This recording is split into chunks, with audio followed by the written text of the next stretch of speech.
The Holy Gospel according to Luke, the 14th chapter. Glory to you, O Lord.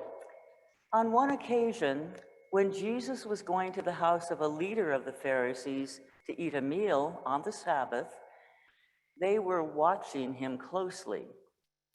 When he noticed how the guests chose the places of honor, he told them the parable. When you are invited to a wedding banquet, do not sit down at the place of honor, in case someone more distinguished than you has been invited by your host, and the host who invited them, both of you, may come and say to you, "Give this person your place," and then, in disgrace, you would start to take the lowest place. But when you are invited, go and sit down at the lowest place, so that when your host comes, he may say to you, "Friend, move up higher." Then you will be honored in the presence of all who sit at the table with you. For all who exalt themselves will be humbled, and those who humble themselves will be exalted. He said also to the one who had invited him, "When you give a luncheon or a dinner, do not invite your friends or your brothers or your relatives or rich neighbors, in case they may invite you in return and you would be repaid. But when you give a banquet, invite the poor, the crippled, the lame, and the blind, and you will be blessed because they cannot repay you, for you will be repaid at the resurrection of the righteous." The Gospel of the Lord. Praise to you, O Christ. Please be seated.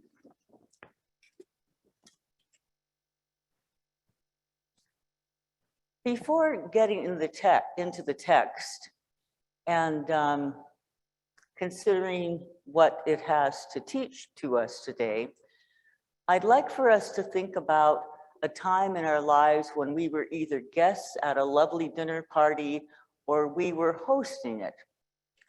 Particularly if you're hosting it. What did you think about when you were assembling the guest list? Did you think about putting people together who knew each other? Or were you trying to mix it up a little bit? And if you were trying to mix it up a little bit, did you at least choose people who you thought might be compatible? Chose people who would be polite in conversation even if they disagreed? Did you let the people know if there was any expectation about what to wear? For example, if you're going to a wedding reception, you're probably going to dress a little more formally than if you were invited to a barbecue, and so on. So think of those things in mind when you were the host. What this text, I'll tell you right up, has to say to us is a lot about hospitality, humility, and happiness. But we'll get to that later.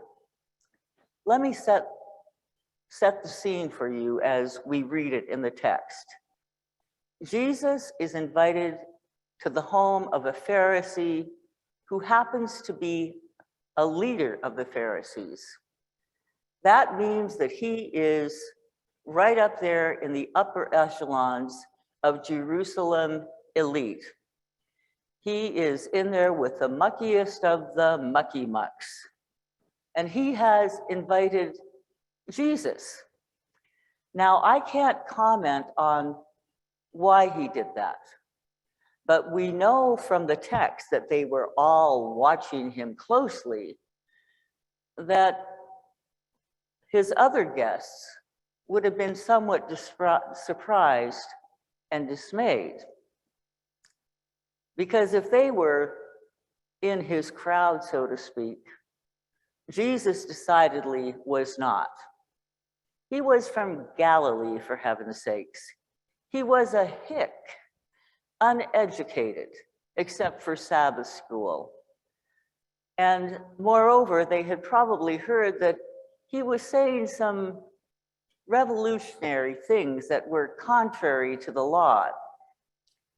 So they were watching him very closely and doubtless listening to him, wanting to see if this hick from the sticks would use the wrong fork, or would cut his meat incorrectly, or would tuck his bib in under his chin, any of those things. Or if he would start a conversation that would erupt into an argument. That's what Jesus is dealing with here. But Jesus is also watching them. And like a lot of people, when they are in the presence of a leader or somebody who's important, they're kind of elbowing their way to get their place next to the host. Back in first century Palestine, when you were invited to a meal, they did not have place cards. So the friends who were invited, or his colleagues or whatever it was, were making their way to get right next to this guy. They want, because his rank as a leader would kind of filter down to them. They would be seen as more important. And Jesus is watching all of this, I'm sure a little bit amused. And he makes this comment referencing the earlier lesson that we read. He said, you know, gently, when you're invited to a party or a wedding, don't go to the highest place first, in case somebody who is really, really close to that person comes in and you have to be asked to move. Then you'll be humiliated. And wouldn't you just? You know, you sit at the head table next to the bride and the groom, and all of a sudden the maid and honor and the best man come in and they say, no, you have to be down there. This is not what you want to happen. But then Jesus goes further and addresses the leader who had thrown this Sabbath day supper, a very holy event in Judaism. I've had Sabbath suppers with my Jewish friends several times, and it's really important and a very special thing to be there if they observe it, the whole thing. And Jesus says, you know, when you throw a luncheon or a dinner, forget about asking your relatives or your friends or your colleagues or whatever, because when you invite those people, they will expect to repay you because they're able to. But when you give a banquet, invite the poor, invite the lame, invite the blind, invite those people who have nothing to offer but themselves, and you will be blessed.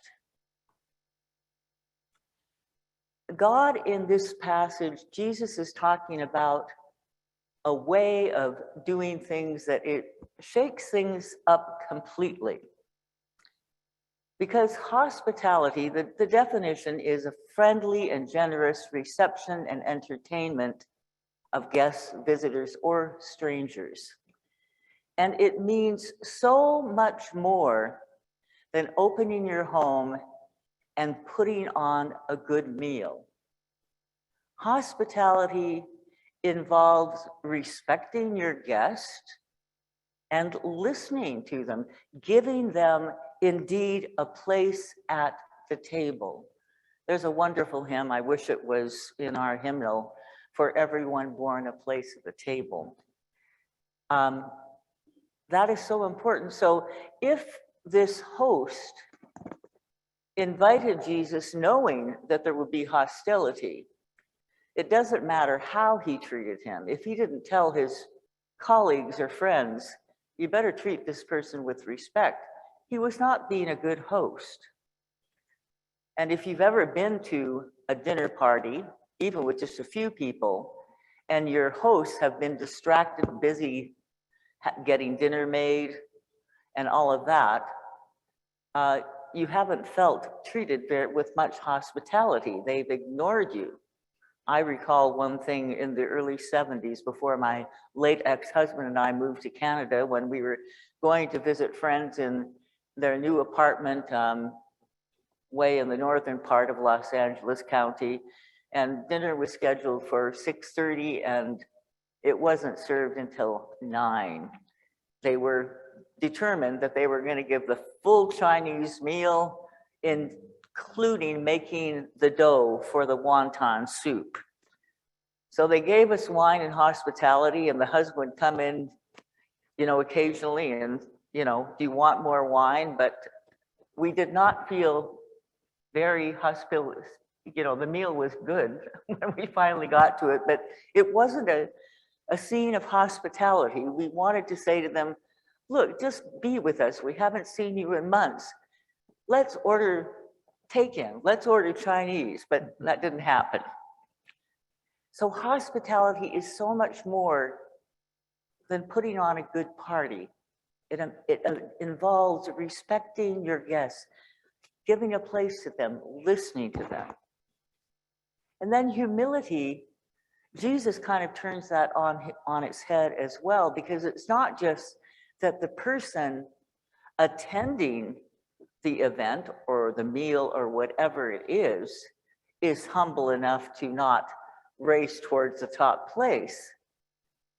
It's also about the host of that being humble enough to welcome you and to actually feel honored that you are the guest. Humility is required in the reign of God on the part of the host as well, no matter how wealthy. The respect you offer is, yes, I might have this huge home and fine china and crystal and all of that, but I am so glad and so honored that you are here. I'm glad that you are here.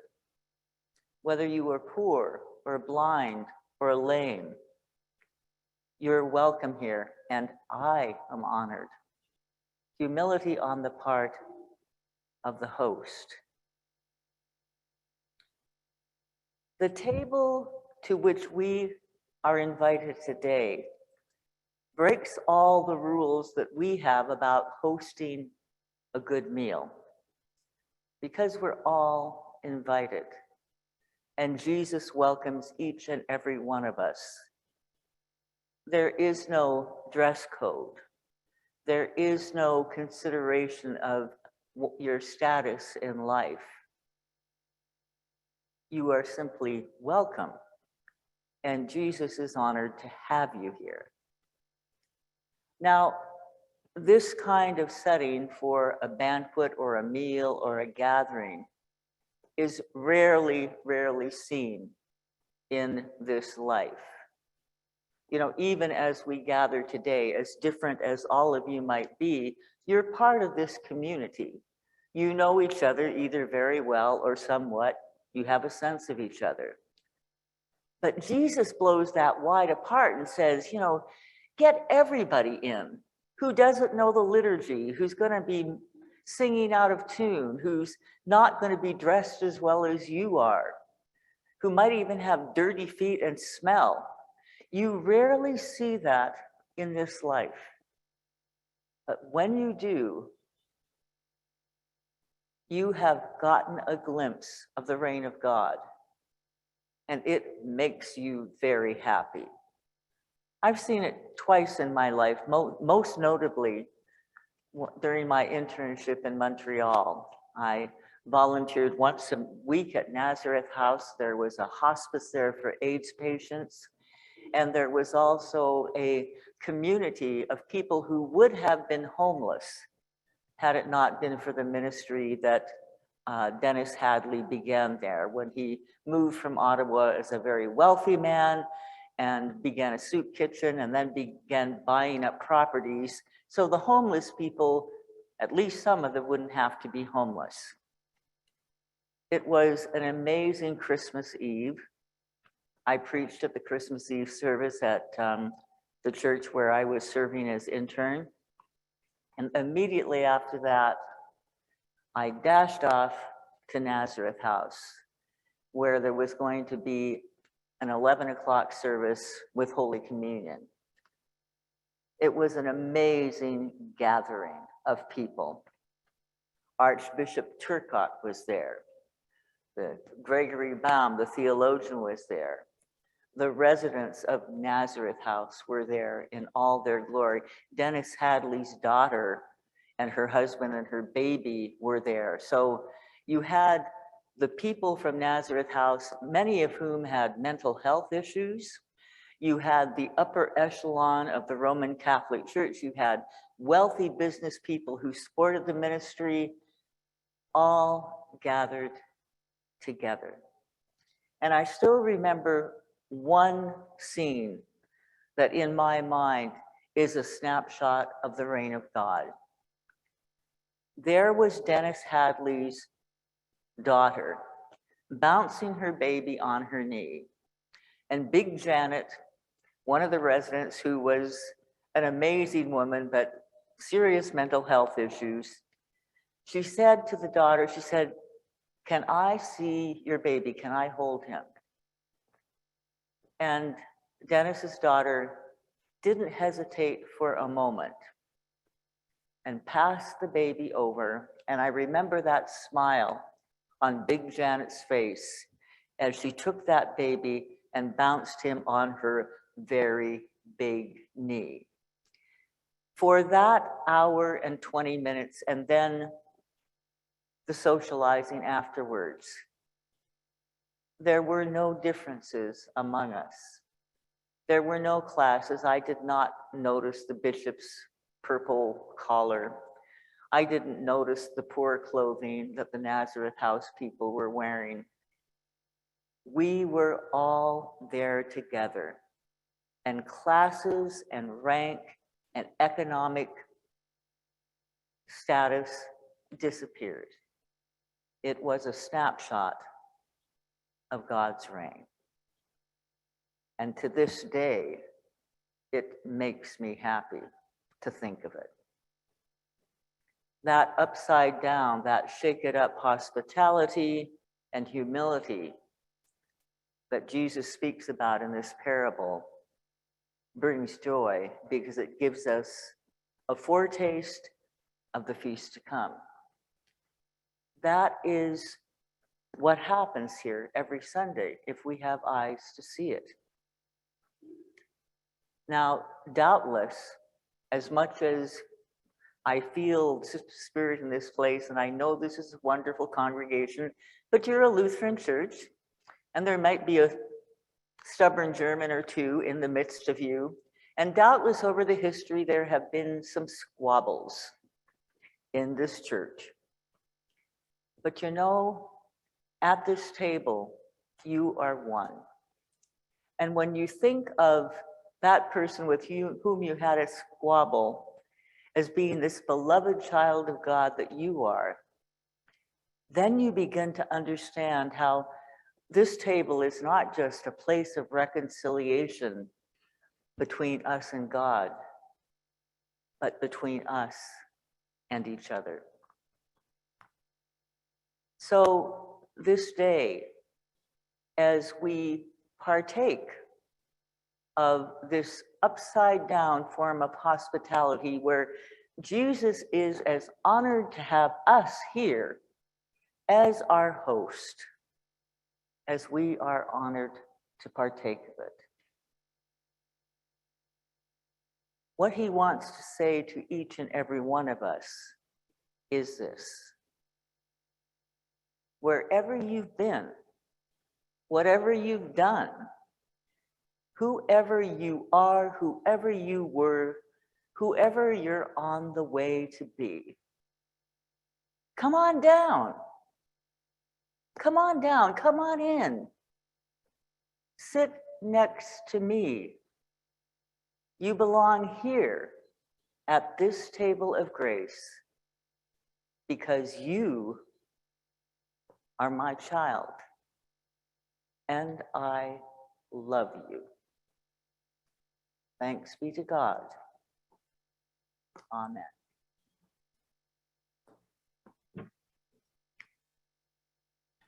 Our hymn of the day, the trumpets sound, the angels sing, 531.